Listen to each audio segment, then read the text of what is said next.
আল্লাহর নবীর বিশিষ্ট সাহাবী আনাস ইবনে মালিক বলেন, আল্লাহর নবী একবার কেঁদে কেঁদে আমাদেরকে শোনায়, সাহাবীরা শোনো, উখিফতু ফিল্লাহ মা ইউখাফু আহাদুন। আল্লাহর রাস্তায় কালিমার কথা বলতে বলতে বলার কারণে আমাকে এমন শাস্তি দেওয়া হয়েছে, এত ভয় দেখানো হয়েছে, আর পৃথিবীতে কোন মানুষ, কোন মানব দানব, নবী রাসূল পয়গম্বর কেউ এত ভয় দেখানো হয় নাই।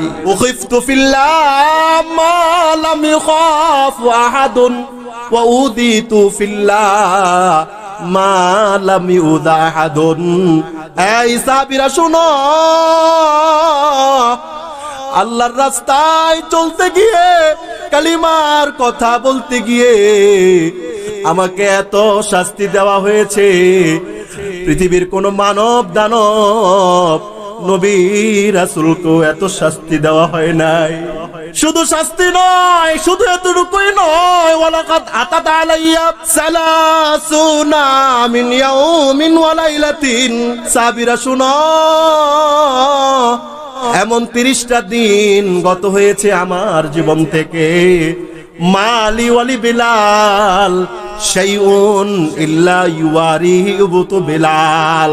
30 দিন অতিবাহিত হইল, 30 দিনের মধ্যে আমি আর বিলাল কিছু খাইতে পারি নাই। এতটুকুন খানা ছিল, যেই খানাটা বেলাল যদি বগলের তলে ঢুকায় ওইটা আর দেখা যায় না। এই নবীর উম্মতের দল, ইসলাম এমনি এমনি আসে নাই, কালিমার ঝান্ডা এমনি এমনি তো আসে নাই। দিন তো টুপি, দাড়ি, মসজিদ, মাদ্রাসা মন চাইলো আর উইরা আসলো এমন নয়। দিনের জন্য কোরবানি ছাড়াই তো এই পর্যন্ত আসলাম আমরা। কি করলেন আপনি দিনের জন্য? নিজেকে প্রশ্ন করেন, আমি কে, আপনি কে? কিছুই তো না, একজন গুনাহগার। আল্লাহ যদি দয়া করে মাফ না করে জাহান্নাম ছাড়া উপায় নাই। ঠিক না বেটি? কথা বলেন। দিনের জন্য, ইসলামের জন্য আমার আপনার কোরবানি কতটুকু? এই দিন আমার আপনার কাছ পর্যন্ত যে মহামানবের মাধ্যমে এসেছে, ক্ষুধার যন্ত্রণায়, খাদ্যের অভাবে ওনার পেটে কাপড় দিয়ে পাথর বেঁধেছেন, একটা নয় 2টা পাথর। তিরমিজি শরীফের হাদিসে এসেছে, আবু তালহা আল আনসারী রাদিয়াল্লাহু তাআলা আনহু বললেন, শাকাউনা ইলা রাসূলিল্লাহি সাল্লাল্লাহু আলাইহি ওয়াসাল্লাম আল জুআ।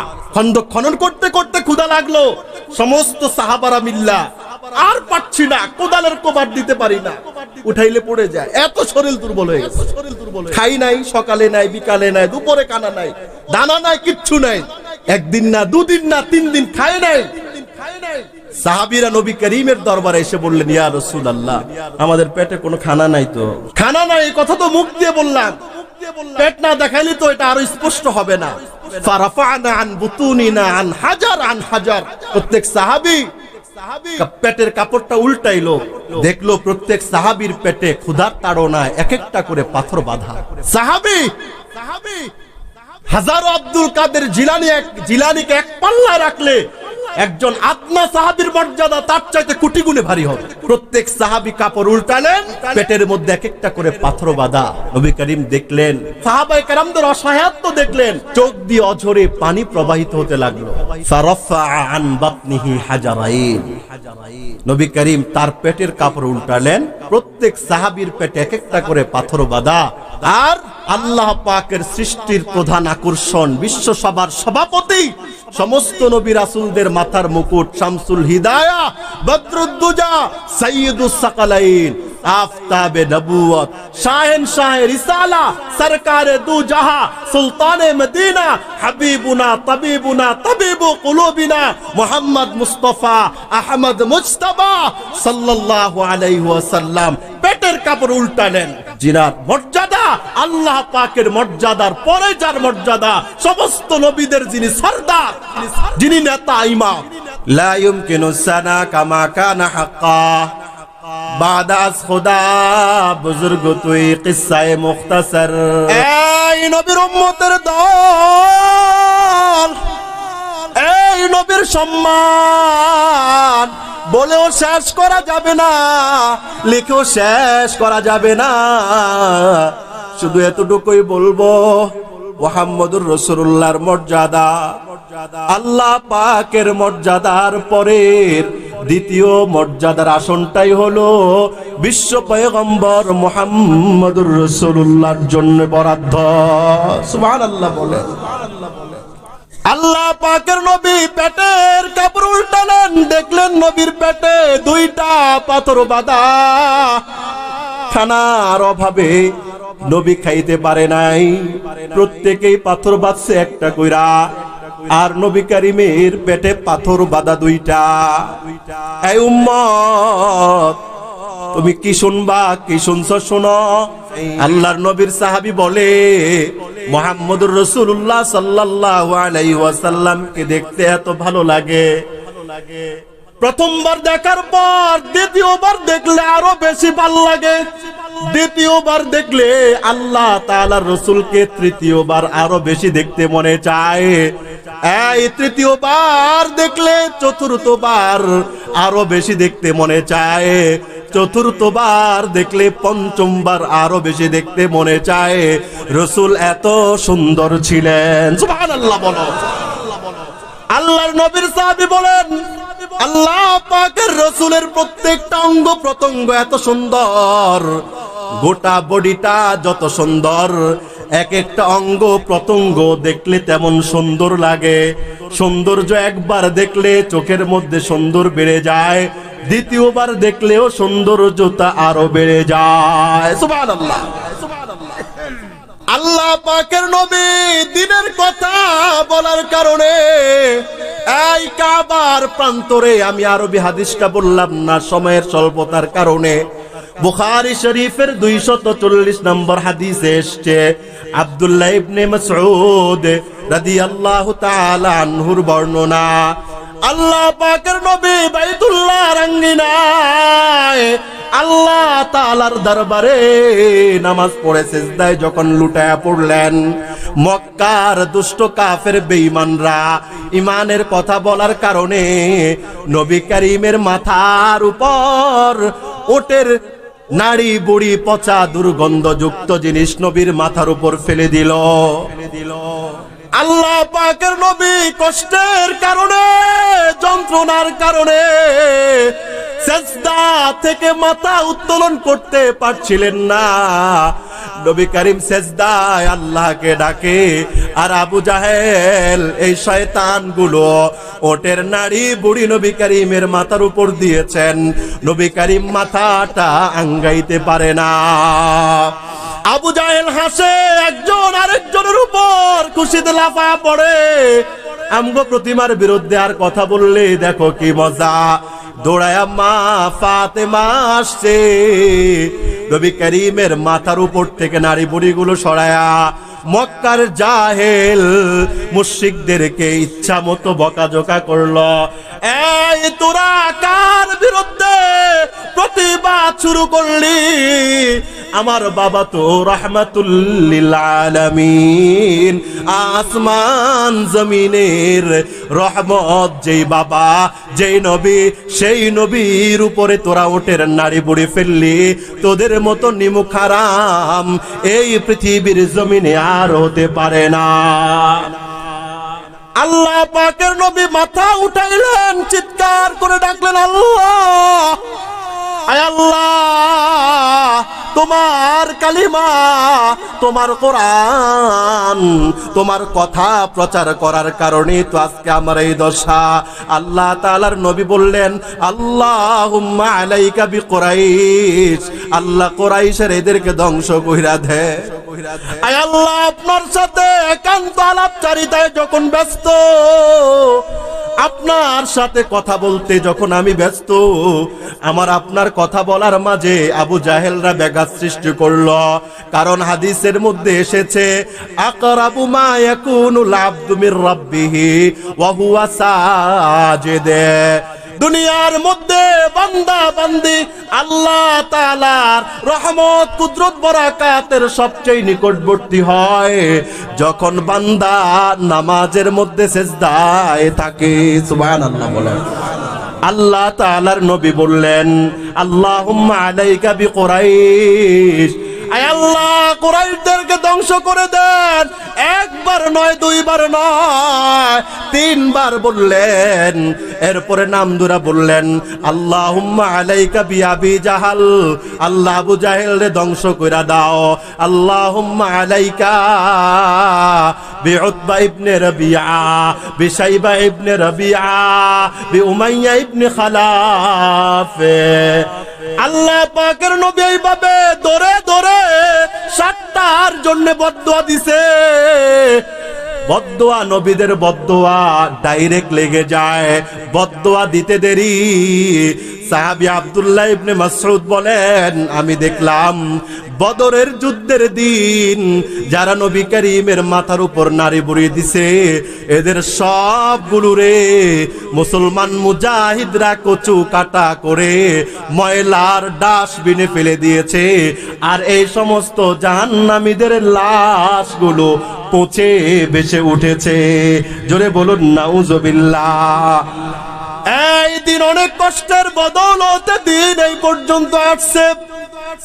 এই মুমিন মুসলমান সংকল্প করো, কোন সময় নবীর আদর্শ থেকে এক পা পিছপা হইবা না। আল্লাহ পাকের নবীকে বলল, মুহাম্মদ তুমি যদি গোটা আরবের মধ্যে সবচেয়ে শ্রেষ্ঠ ধনাঢ্য ব্যক্তি হতে চাও, তোমাকে সবচেয়ে বড় ধনী বানায়া দিব। 2 নম্বর, গোটা আরবের মধ্যে সবচেয়ে সুন্দরী নারীটা তোমার বিবি বানায়া দিব। 3 নম্বর, মুহাম্মদ গোটা আরবের মধ্যে তোমাকে সবচেয়ে বড় নেতা বানায়া দিব। এই 3টা বড় বড় সম্পদের মালিক বানাবো। তারপরেও তুমি আমাদের প্রতিমার বিরুদ্ধে কিছু বইলো না। আল্লাহ তাআলার নবী বললেন, তোমরা সবাই যদি আমার এক হাতে সূর্য আরেক হাতে আমাকে চন্দ্র এনে দাও, তারপরেও আল্লাহ তাআলার কথা বলতে গিয়া এক চুল পরিমাণ আমি পিছু হটবো না। সুবহানাল্লাহ বলেন। মুহাম্মদুর রাসূলুল্লাহ সাল্লাল্লাহু আলাইহি ওয়াসাল্লাম। এসো এসো এসো মুমিন, এসো নবীজির সন্ধানে, নবী বিনে কে তরাবে পুলসিরাত মিজানে। আল্লাহু আকবার বলেন। এসো এসো এসো মুমিন, এসো নবীজির সন্ধানে, নবী বিনে কে তরাবে পুলসিরাত মিজানে। নবী আমার জীবন ভরে দিনের লাগি কষ্ট করে, দান দান শহীদ করিলেন উহুদেরই প্রান্তরে, নবী বিনে কে তরাবে পুলসিরাত মিজানে। ঠিক তবে ঠিক কথা বলো। ওগো নবীর উম্মতেরা হয়ে আজি দিশাহারা, কোরআন হাদিস ছেড়ে চলো যখন যাহা চায় মনে, কোরআন হাদিস ছেড়ে চলো যখন যাহা চায় মনে, নবী বিনে কে তরাবে পুলসিরাত মিজানে। এমন এতিম নবী আমার, পিতা মাতা নাই যে তাহার, এমন এতিম নবী আমার, পিতা মাতা নাই যে তাহার, তারপরেও কত মারা মারলো তাকে দুশ্মনে, তারপরেও কত মারা মারলো তাকে দুশ্মনে, নবী বিনে কে তরাবে পুলসিরাত মিজানে, নবী বিনে কে তরাবে পুলসিরাত মিজানে। নবীর মায়া নাই কি তোমার, কেমনে দুঃখ দাও যে আবার, নবীর মায়া নাই কি তোমার, কেমনে দুঃখ দাও যে আবার,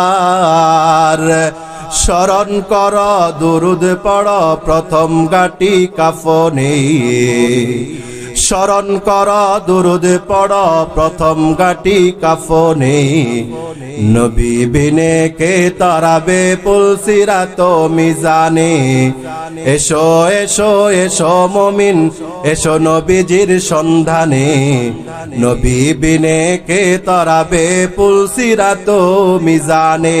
ঠিক না বেটি? কথা বলেন, আরো চিল্লা বলো ঠিক না বেটি? নবী আমাদের জীবনের সব, নবী আমাদের জান, নবী আমাদের প্রাণ, নবী আমাদের কলিজার টুকরা।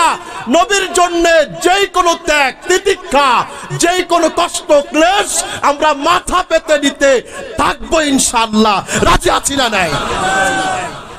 নবীর দুশ্মন যারা হবে, যোগে যোগে যারা আবু লাহাব আসবে, আমি আগে বলেছি সে আবু লাহাব কাফের বেশে আমাদের কাছে আসবে না, সে আবু লাহাব মুশরিক বেশে আসবে না, তবে আবু লাহাবের প্রেতাত্মারা মুসলমান নাম দিয়ে কোরআন হাদিসের অপব্যাখ্যা দিয়ে তারা আমাদের সমাজে আছে না নাই?